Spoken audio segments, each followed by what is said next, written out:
entre las piezas dentarias y los labios, anteriormente, y entre las piezas dentarias y las mejillas, lateralmente, ¿no es cierto?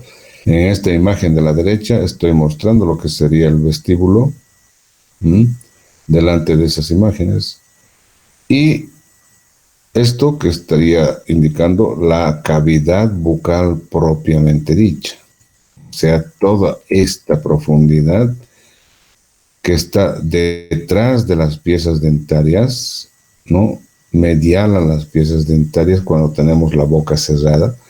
Todo eso se denomina también la cavidad propiamente dicha. Entonces tenemos dos partes, el vestíbulo y la cavidad propiamente dicha. En el vestíbulo vamos a encontrar lo que sería la mucosa gingival, o sea, las encías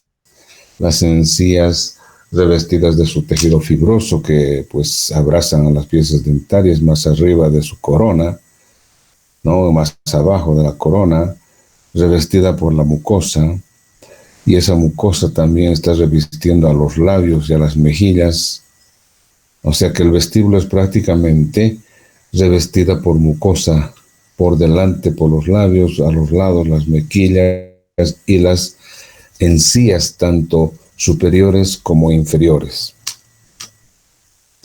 Obviamente esa mucosa tiene que estar bastante húmeda, porque esa es la propiedad de la mucosa, mantener humedad en el espacio que estamos indicando como vestíbulo, ¿no? Y finalmente, pues, lo que es la cavidad propiamente dicha. Esta cavidad propiamente dicha va a tener arriba lo que sería su techo, a los lados sería las paredes formadas por las encías y las piezas dentarias, abajo estaría la lengua, el órgano ocupando la parte del piso de la boca. Entonces tendrían pecho, piso, paredes laterales y paredes anteriores también delimitando los dientes o las piezas dentarias incisivas. ¿Y detrás qué tendríamos? Detrás tendríamos el límite de la cavidad bucal. El límite de la cavidad bucal y el espacio que estaría llegando a la siguiente parte de esta cavidad, que es el tubo digestivo, y sería la bucofaringe. O sea, la cavidad bucal se comunica con el siguiente paso que se denomina la bucofaringe. Para determinar la bucofaringe o el límite posterior de la cavidad bucal o límite anterior de la bucofaringe, ¿no? Tenemos que explicar que tenemos una zona que limita todo lo que observamos en este momento. Son estos arcos, un arco a la derecha, un arco a la izquierda, denominados arcos palatoglosos. Luego estos arcos que están posteriormente, los arcos palatofaringeos, y entre estos arcos estamos con las fosas tonsilares. Las fosas tonsilares que van a tener su órgano ahí adentro, dentro de la fosa, que sería la tonsila palatina, o en otras palabras, las amígdalas palatinas, ¿no es cierto? Son órganos linfoides de defensa del organismo, especialmente a nivel de la boca. Y luego tenemos esta proyección central, no vertical, de arriba hacia abajo, que está sobrepasando el límite de la lengua, que sería la úvula. Bien, se indica además de que las tonsilas, por ejemplo, no están en la cavidad bucal. Las tonsilas o amígdalas ya están en la bucofaringe, ¿no? Entonces, tendríamos que decir que el pilar anterior, también se llama pilar anterior, o el arco palatogloso, ¿no? Más la base de la lengua, que no la estaríamos observando, está un poco detrás, ese sería el cuerpo de la lengua, ¿no? Y la úvula al centro. Todos esos elementos están constituyendo lo que sería el límite posterior de la cavidad bucal, llamado también el istmo de las fauces, ¿no? El istmo de las fauces. Esto, pues, considera que a partir de ahí ya tenemos el otro segmento del tubo digestivo que sería la bucofaringe. ¿Mm? De modo que tal vez hay autores que indican que los dos arcos están constituyendo ese límite, o sea, los dos arcos constituyen el istmo de las fauces. Y otros autores constituyen que solamente el arco palatogloso es parte de ese arco, parte de ese límite. ¿De acuerdo? Bien, entonces acá estaríamos observando el final del orificio de la cavidad nasal, que serían las narinas, y en este lugar, más o menos, después de eso, estaría la nasofaringe. Y por debajito de la úvula, comenzaría la bucofaringe hasta lo que sería este cartílago llamado epiglotis, que pertenece a la laringe. Y luego de ese cartílago, incluyendo ese cartílago para abajo, sería la laringofaringe. Entonces tenemos la nasofaringe, bucofaringe y laringofaringe. En esta vista lateral de la cavidad bucal que está llenando la lengua, podemos decir que este sería el cuerpo y acá sería la raíz. La raíz. Entonces, esta es parte del límite, la úvula, la raíz y lo que sería el arco palatogloso. ¿No es cierto? Que no lo estamos observando acá, pero ya la amígdala vendría a ser donde estoy apuntando con el cursor, más o menos. Bien.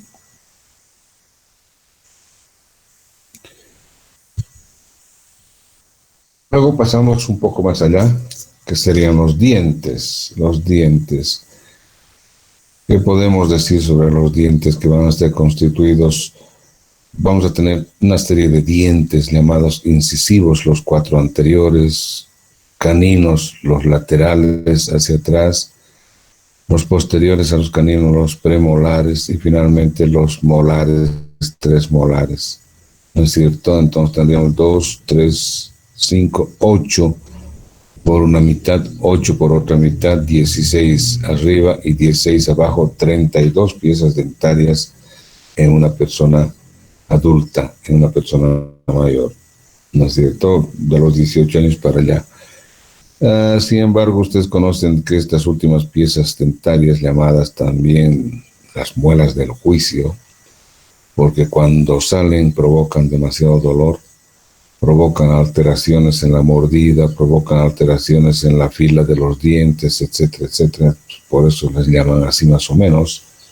Son los que generalmente se sacan, ¿no? Se extraen.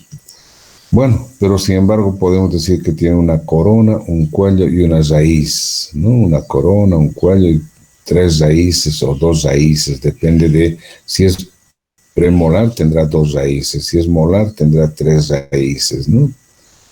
¿No es cierto? Y pues el revestimiento que es el esmalte, luego el cemento, revestimiento de la raíz se introduce en las cavidades alveolares que tienen los maxilares y las mandíbulas. Bueno, y acá la pulpa, la parte central de esta, donde están introduciéndose lo que son los vasos y los nervios, para darle vida al elemento este que es el diente. Y pues están concretamente cerrados después a nivel de la corona, a nivel del cuello, por las encías, que son tejidos fibrosos duros que encierran a estos, y revestidas por la mucosa gingival o mucosa de la encía. Bien, pues eso es lo que podríamos decir con dientes, y pues el resto de cosas derivaríamos a los odontólogos, ¿no es cierto? Bien. Lo que nos toca hablar ahora sería el paladar. O como hemos dicho hace un momento, sería el techo de la cavidad bucal, ¿no es cierto? El techo de la cavidad bucal. Bueno, este techo de la cavidad bucal tiene un esqueleto óseo, ¿no? Tiene un esqueleto óseo determinado por esta parte de los maxilares, o sea, la lámina palatina de los maxilares, que inicia de acá adelante y termina en esta unión. Sería la articulación del maxilar con el palatino, que son también dos huesos, ¿no? Y esta sería la lámina horizontal de los palatinos. Acá al centro tendríamos una especie de fosa, la fosa incisiva de esta porción del paladar, y tendríamos también la sutura entre estas porciones palatinas del maxilar, que se continúa hacia atrás, la sutura entre los dos palatinos, entre las láminas horizontales de los dos palatinos, y que terminan en una cresta, ¿no? La cresta del paladar duro, la cresta posterior del paladar duro, ¿no? O cresta palatina. ¿Por qué? Porque son de los huesos palatinos. Y luego tenemos el borde posterior de los huesos palatinos, de las láminas horizontales, que estarían conformando lo que sería el límite del espacio nasal atrás, ¿no? Ya estaríamos viendo algunas conchas ahí, o láminas pterygoides, perdón. Entonces, esta parte vamos a considerar lo que se llama el paladar duro. Este paladar duro, que va a estar revestida, ¿no?, por la mucosa del paladar duro, la mucosa que es la continuación de lo que sería la mucosa gingival. Esta mucosa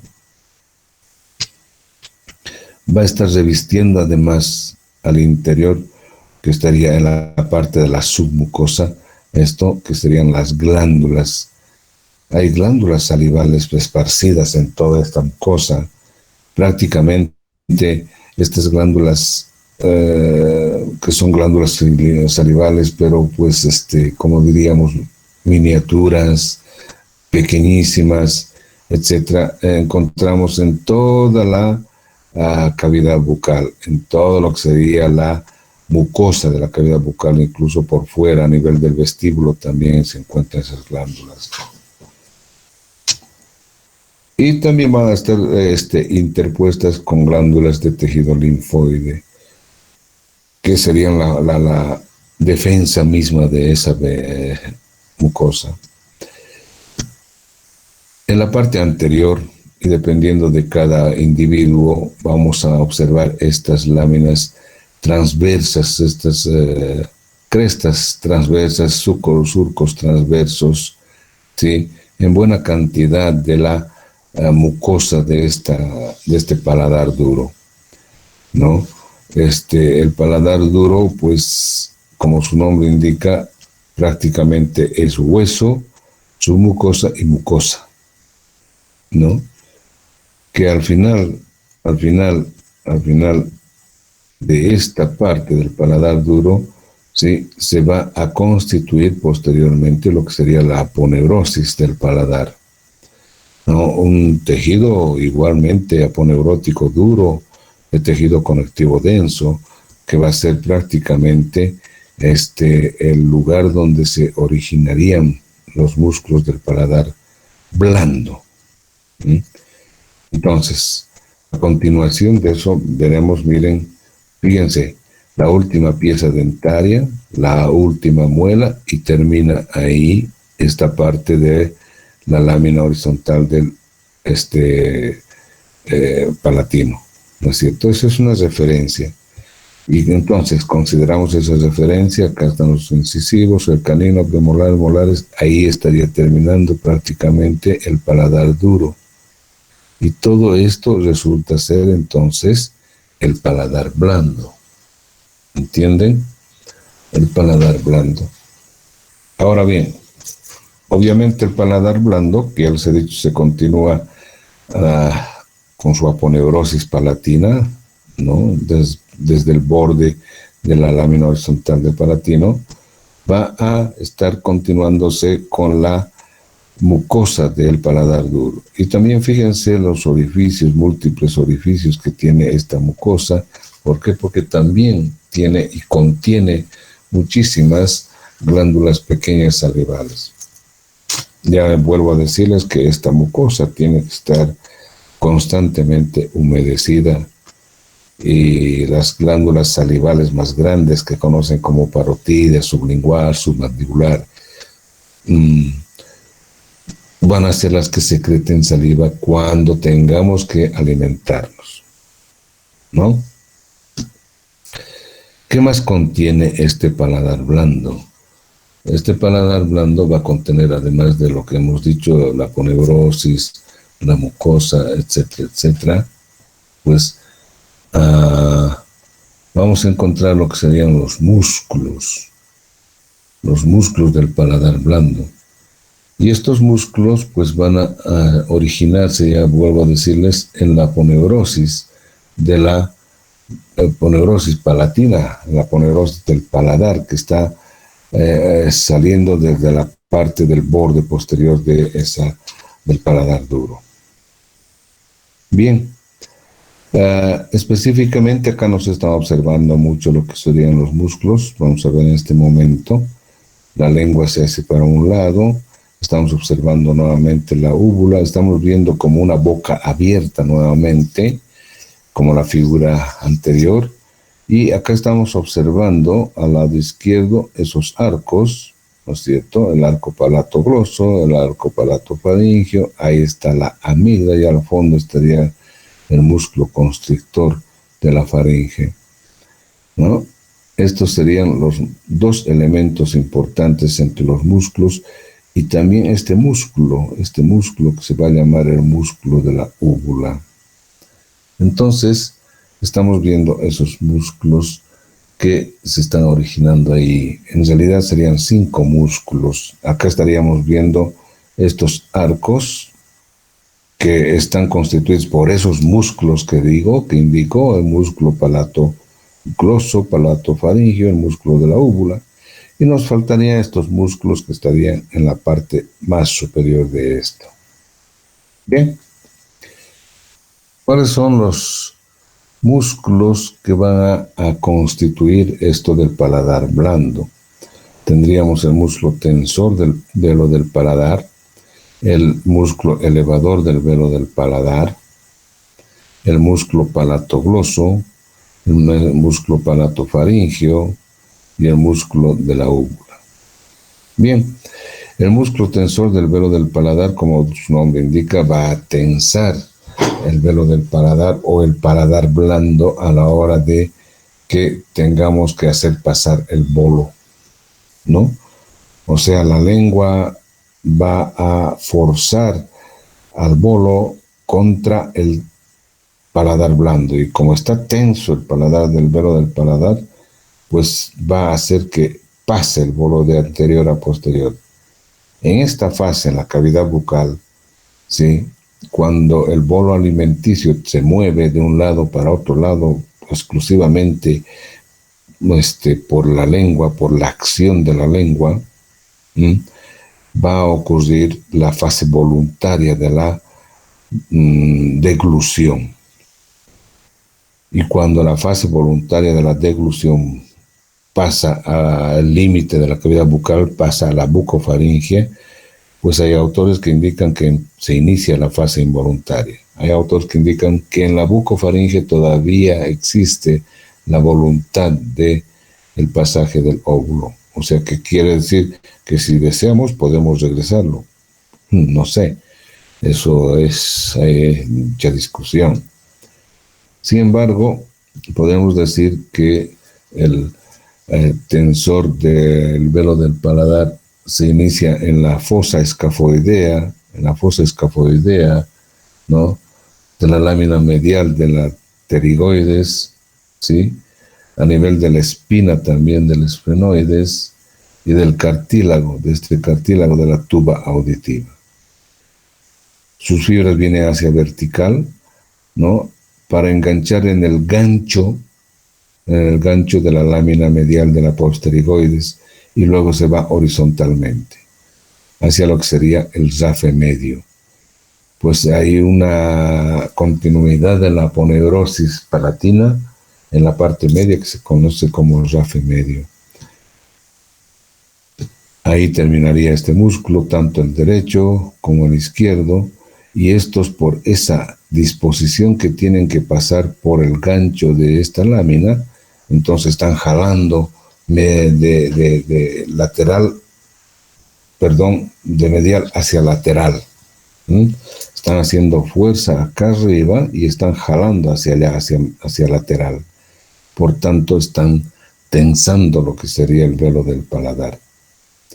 Este otro vertical, no, medio oblicuo, que estamos viendo acá también, ¿no? Que va justamente casi desde el mismo lugar, desde el cartílago de la tuba auditiva, ¿no? De la porción petrosa del temporal, hacia lo que sería la parte superior de este músculo que es el tensor.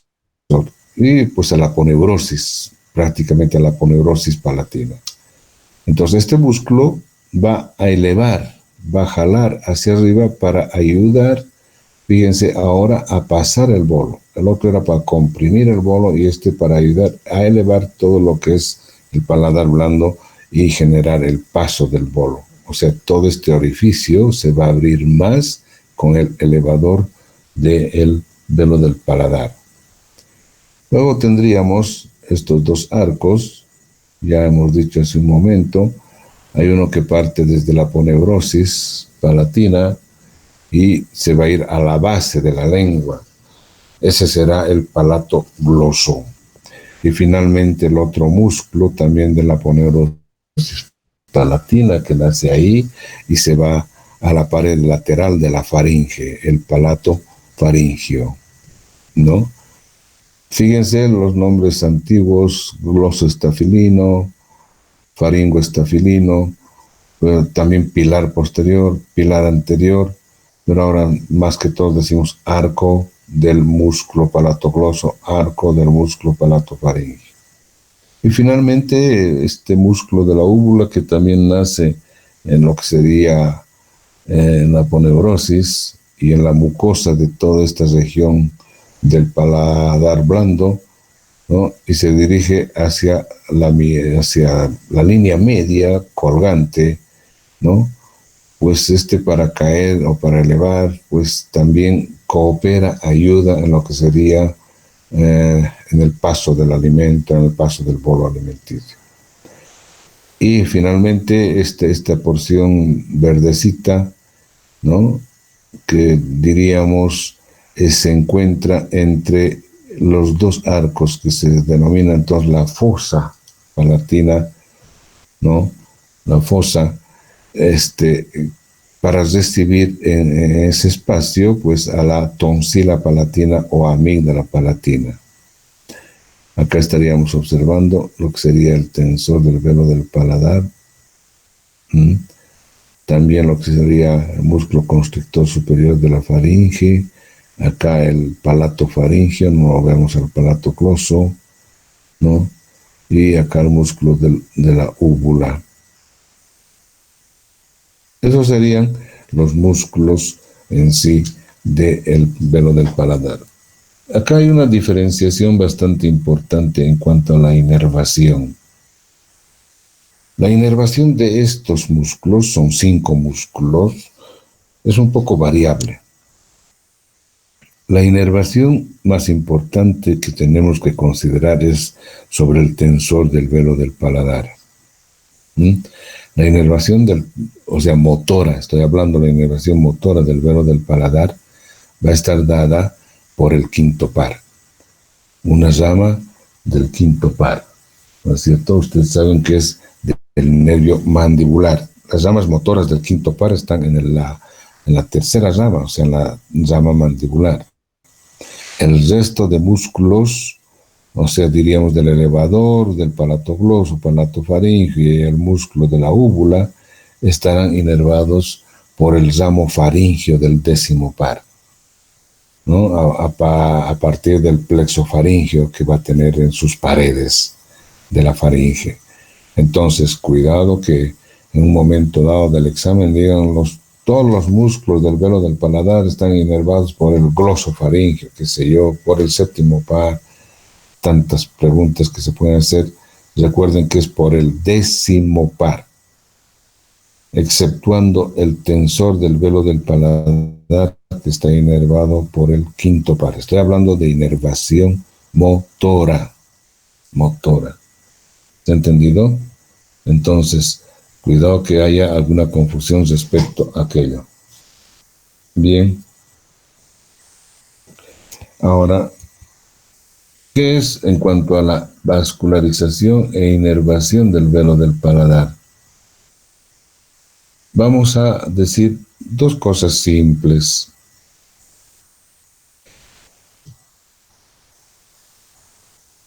En la parte ósea, que no hemos indicado en la parte ósea, al final de la parte de la lámina horizontal del palatino existen dos orificios muy cerca de la última pieza dentaria, ¿no? Dos orificios, uno anterior que se deriva el orificio palatino mayor, ¿no? Y luego el otro, el palatino menor, ¿no es cierto?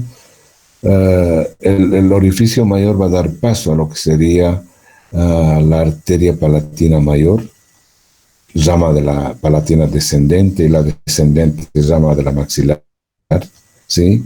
Y por el orificio menor estaría pasando la arteria palatina menor, también rama de esta misma, de la arteria palatina descendente. La arteria palatina mayor prácticamente está llegando a todo lo que diríamos el paladar duro, la mucosa, su mucosa del paladar duro. En tanto, la arteria palatina menor estaría ocupándose de la irrigación del paladar blando. Algo parecido pasa en lo que sería la inervación, ¿no es cierto? El nervio palatino mayor, ¿no? Que está saliendo por el agujero palatino mayor, va a inervar todo lo que sería la sensibilidad del paladar duro. Y luego tendríamos el nervio palatino menor, ¿no? Que estaría inervando lo que sería al paladar blando. Obviamente recalcar que estos nervios van a ser sensitivos, ¿no? ¿Derivan de dónde? Del ganglio pterigopalatino, que está junto al nervio maxilar. Entonces, a través del nervio maxilar van a viajar lo que serían la sensibilidad de estos espacios del paladar duro y del paladar blando, a través de los nervios sensitivos palatino menor y palatino mayor. También tenemos hacia adelante el nervio nasopalatino. El nervio nasopalatino, que es una rama del nervio esfenopalatino, que es la rama terminal, ¿no es cierto?, del nervio maxilar. Va a pasar desde las fosas nasales a través de la fosa incisiva hacia la parte del paladar duro. Lo mismo va a hacer con la arteria nasopalatina, ¿no es cierto? Entonces esta parte anterior estará irrigada, inervada por esos vasos y nervios llamados nasopalatinos. Y de ese modo pues tenemos todo lo que es la irrigación e inervación del paladar duro y paladar blando. Bueno, hasta ese momento, ¿alguna pregunta, jóvenes?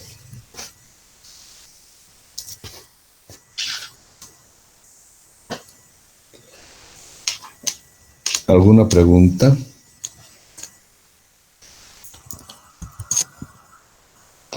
Se escucha bien, ¿verdad? No hay ningún problema. Sí, doctor. ¿Y se ve bien? Sí, también, doctor. Sí, Ya. doctor. Muy bien. ¿No hay ninguna pregunta para proseguir? Bueno, entonces vamos a continuar lo que sería lengua. Bueno, la lengua, pues, va a tener muchas funciones, ¿no? Dentro de nuestro texto dice que una de las principales funciones es la palabra. Yo diría que no estoy de acuerdo. ¿Mm? Este, ¿Qué ocurriría si nosotros de algún modo sufrimos un atentado a nuestra vida y nos cortan la lengua?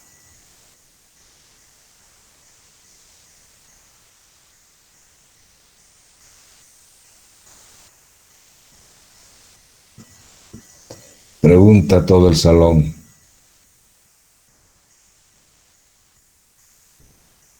Doctor, ¿sería el sangrado?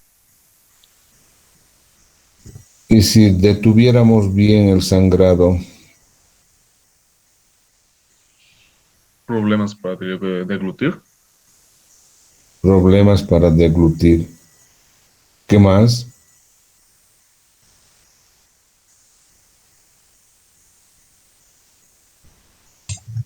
Problemas para la articulación de la palabra, doctor, para la formulación de palabras en sí. También problemas para articular la palabra, ¿qué más?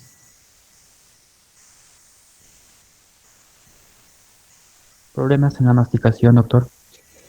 Problemas de la masticación antes de la deglución, ¿qué más?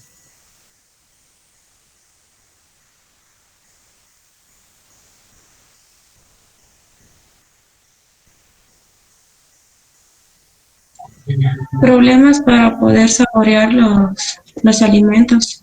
Para poder sentir el gusto. A ver, ¿cuál de esos problemas afectaría la vida?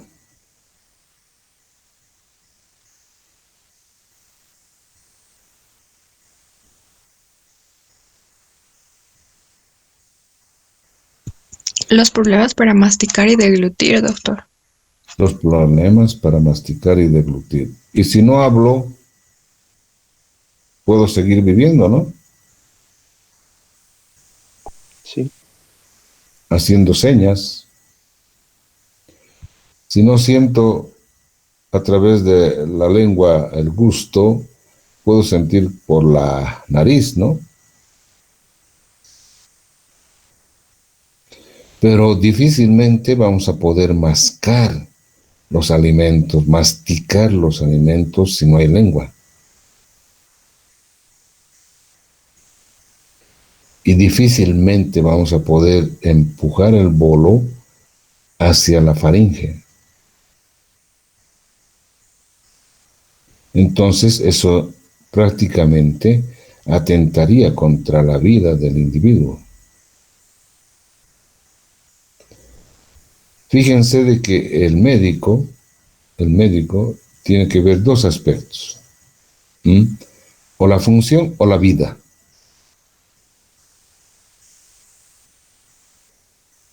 Tenemos que salvar pacientes para que vivan, aunque quitemos algo de función.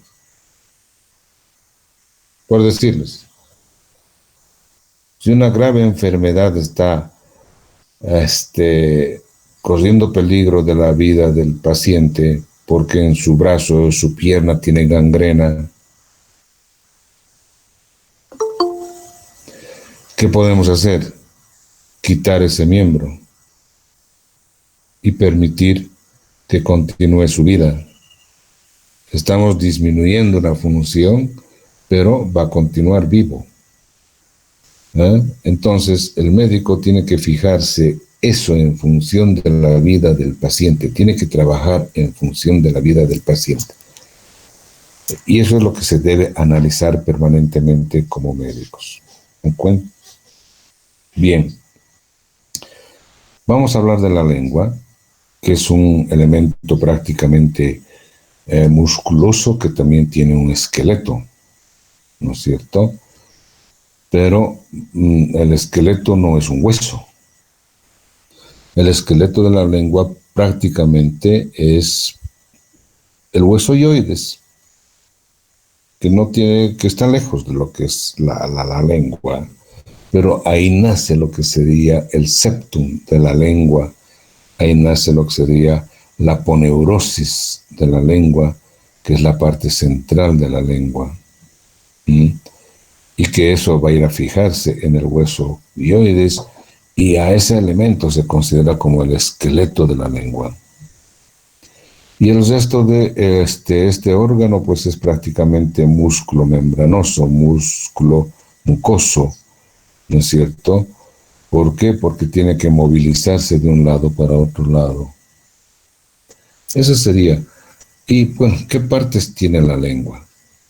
Esta parte posterior que estamos viendo, que sería la raíz de la lengua, y la parte del cuerpo de la lengua, y la parte del ápice o de la punta de la lengua. 3 partes, ¿no es cierto?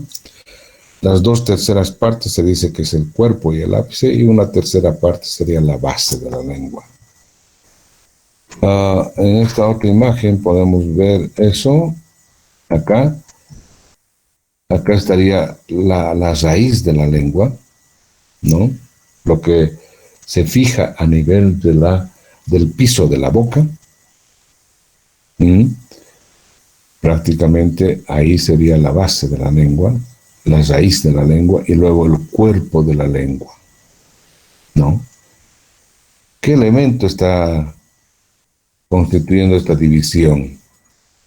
El surco lingual, el surco en B, que se llama, ¿no es cierto?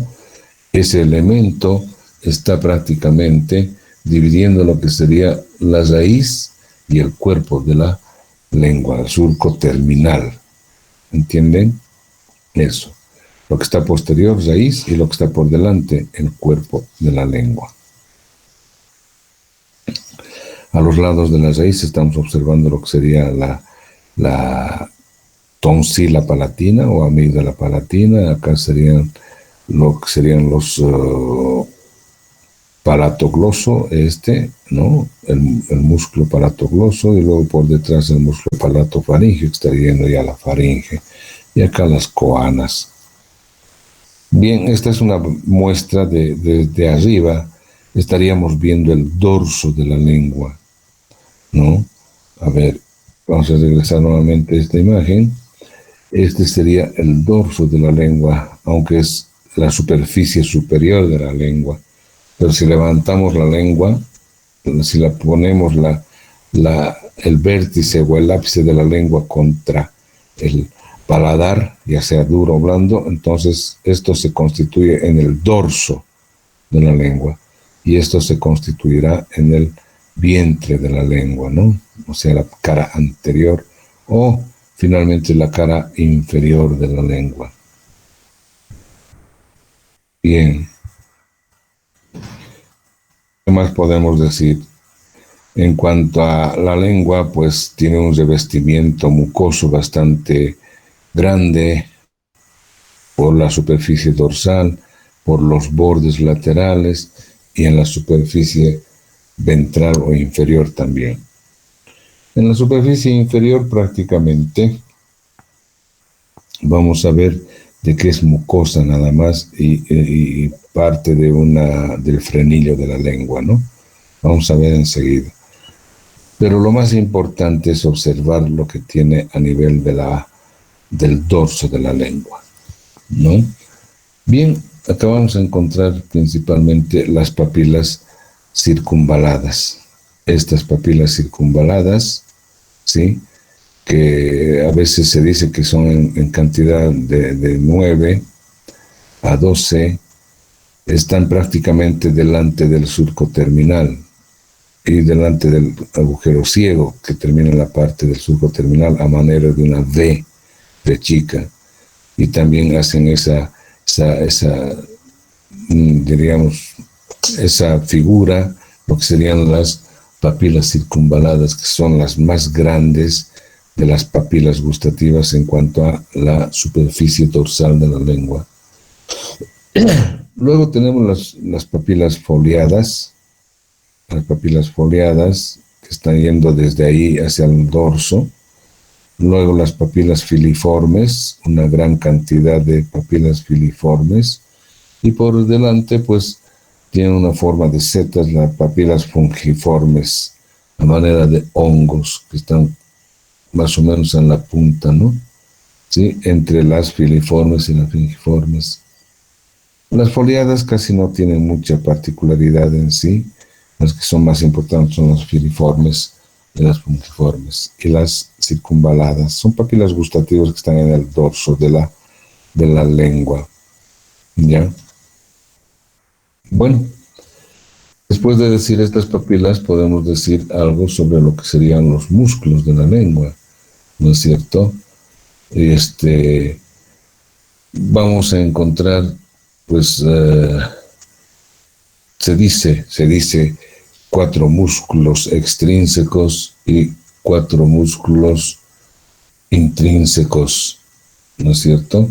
Estos músculos vamos a encontrarlos prácticamente pares, o sea, derecho e izquierdo, aunque se considera que el longitudinal superior es el único impar.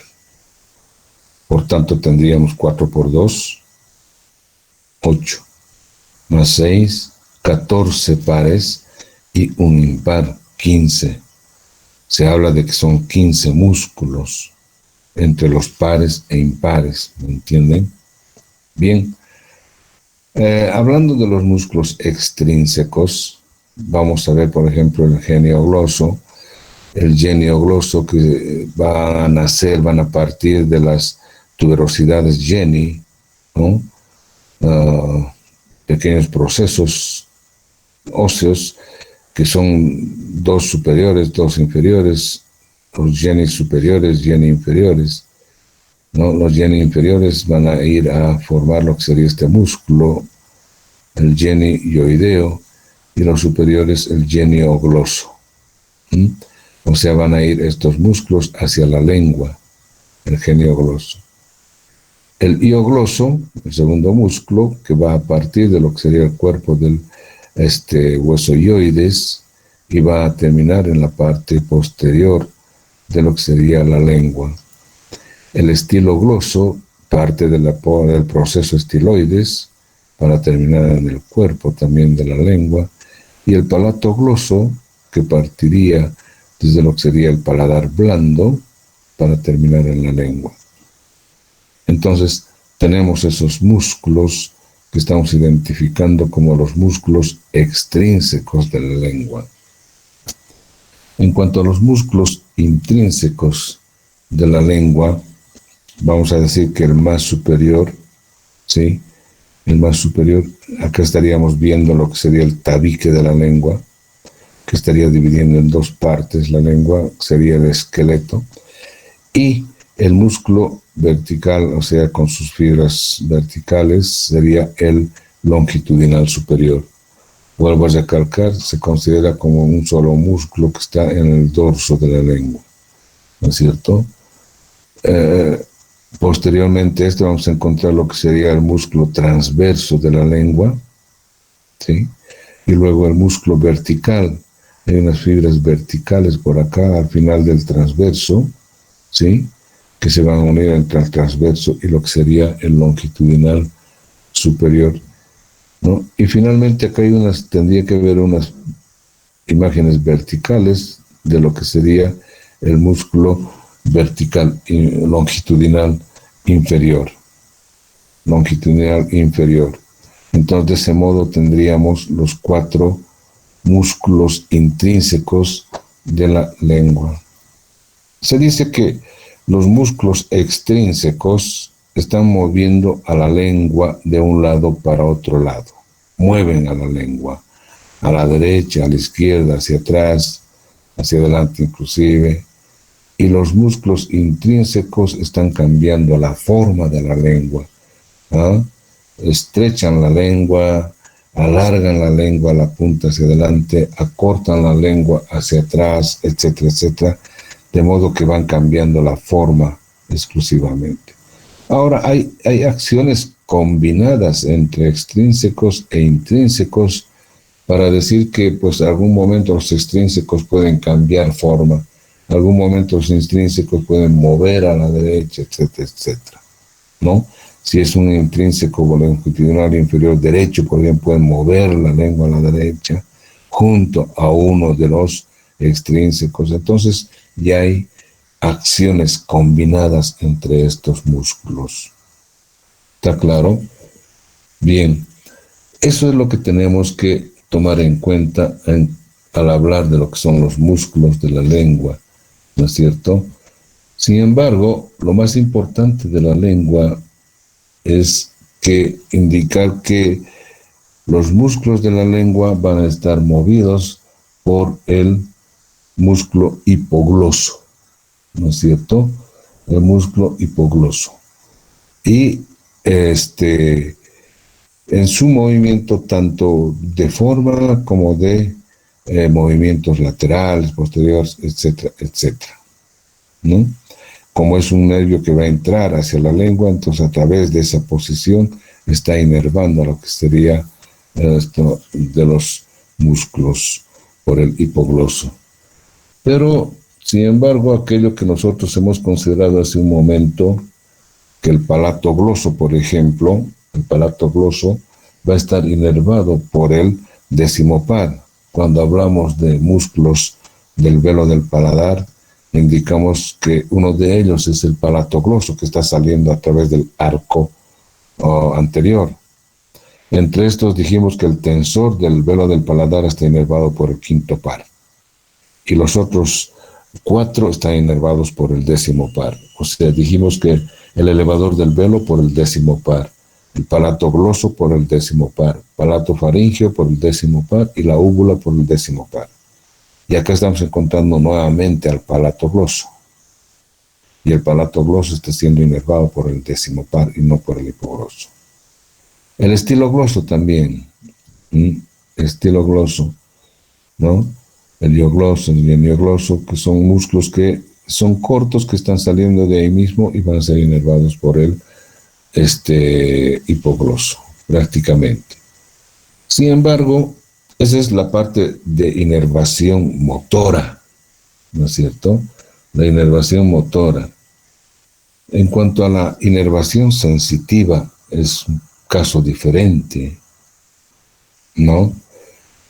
Ahí tenemos nuevamente los músculos de la lengua, aquí está el geniogloso, aquí está otra vez el geniogloso, se quitó al iogloso, estamos encontrando la llegada del estilo, acá del palato gloso, del estilo gloso, etcétera, el constrictor superior de la faringe, el constrictor medio de la faringe, este es el constrictor superior de la faringe, el constrictor medio va al hueso ioide y el constrictor inferior va a lo que es el cartílago tiroides.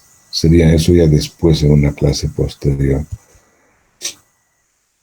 Bueno, hay que determinar la vascularización e inervación de la lengua.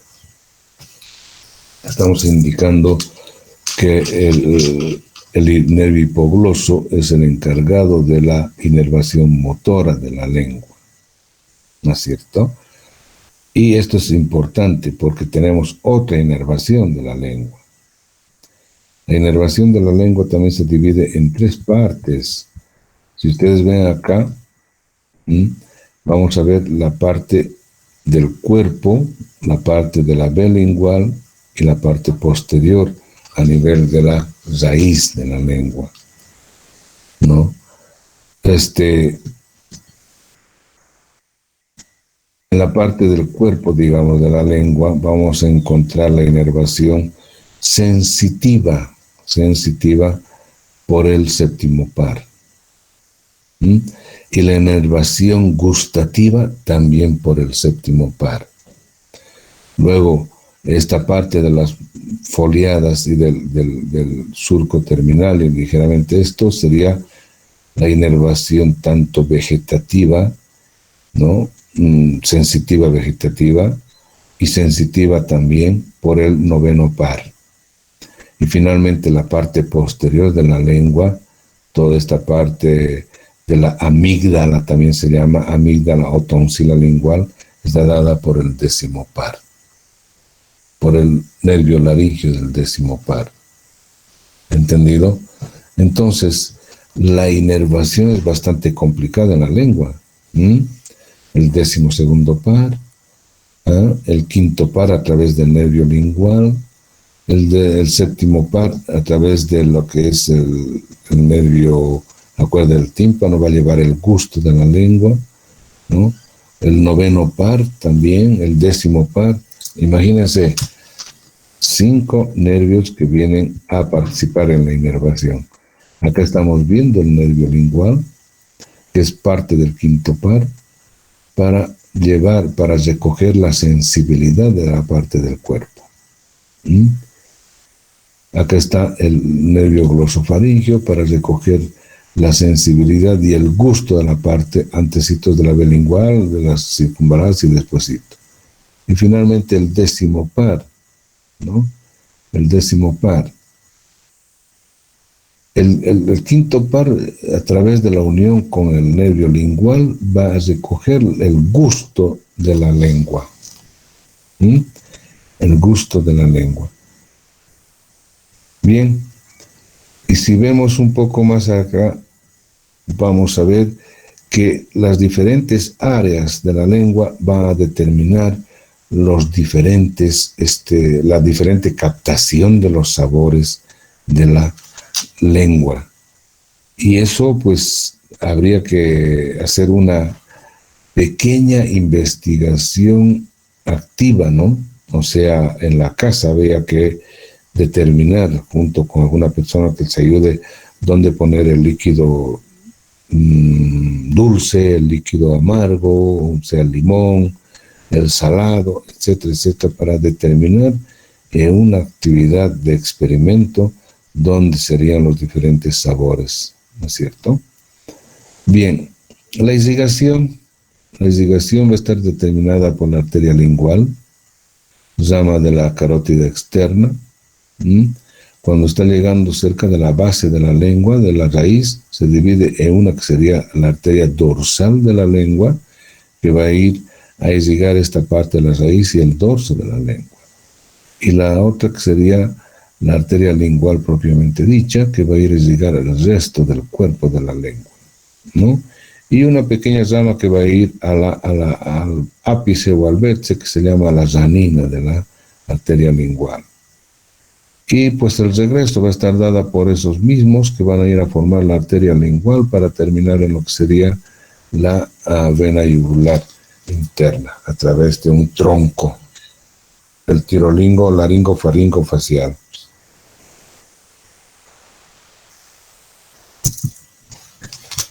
Bien, eso sería en cuanto a la lengua. Y nos vamos rápidamente a lo que sería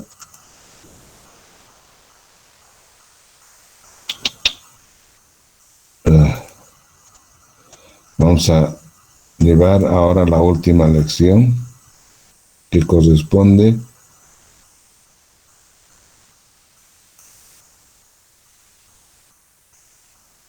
a las glándulas sublinguales.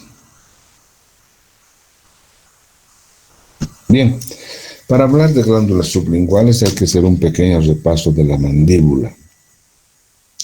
En la cara interna del cuerpo de la mandíbula, acá estoy mostrando, tenemos una línea, la línea miloioidea. Acá tenemos la mitad de la mandíbula y estamos viendo la cara interna de la mandíbula y ahí está la línea miloioidea. Esta línea miloioidea es el espacio o la línea donde se va a originar, mejor insertar el músculo miloioideo. Y es una línea oblicua que va desde la rama hasta la parte anterior del cuerpo, ¿no? Línea oblicua, casi siguiendo la línea de lo que sería el orificio mandibular. Esta línea está dividiendo en dos espacios, un espacio superior donde vamos a encontrar a la glándula sublingual y un espacio inferior donde encontraremos a la glándula submandibular. Entonces, prácticamente estas dos glándulas están ocupando dos espacios diferentes en lo que sería la mandíbula. La sublingual por encima de este espacio a nivel de la base de la lengua y la submaxilar muy cerca de lo que sería el ángulo de la mandíbula. Bien, ahí detenida esto, vamos a decirte que tiene la región submandibular. Submandibular, aquí estamos observando lo que sería la mandíbula, perdón, la glándula submandibular. Este sería el músculo miloioideo y aquí estaría la glándula sublingual. En algún momento, pues la glándula submandibular rebasa al músculo. Vamos a aumentar esto. Rebasa al músculo miloioideo por su borde posterior y se hace al interior, casi en contacto con la glándula sublingual. También a veces desarrolla tanto la glándula submandibular que muchas veces hace contacto con el vértice de la glándula parótida. No se juntan, no se unen, pero sin embargo están en contacto. Bueno, es una forma de ver lo que sería la glándula submandibular. Ese sería el músculo miloioideo, la glándula sublingual, la glándula submandibular, rebasando el borde del músculo miloioideo y haciéndose presente muy cerca de lo que sería la glándula sublingual. Y acá estamos viendo el conducto de la glándula submandibular, llegando a lo que sería el frenillo de la lengua. A ambos lados del frenillo de la lengua se abre a nivel de las carúnculas. ¿Entendido? Muy bien. Acá estamos observando lo que sería el nervio, fíjense, el nervio lingual, prácticamente dividiéndose para ir a inervar lo que sería a las glándulas submandibular y sublingual. Este nervio va a ser el que se encargue de la división. Muy cerca de ambas glándulas encontramos los ganglios submandibulares y sublinguales.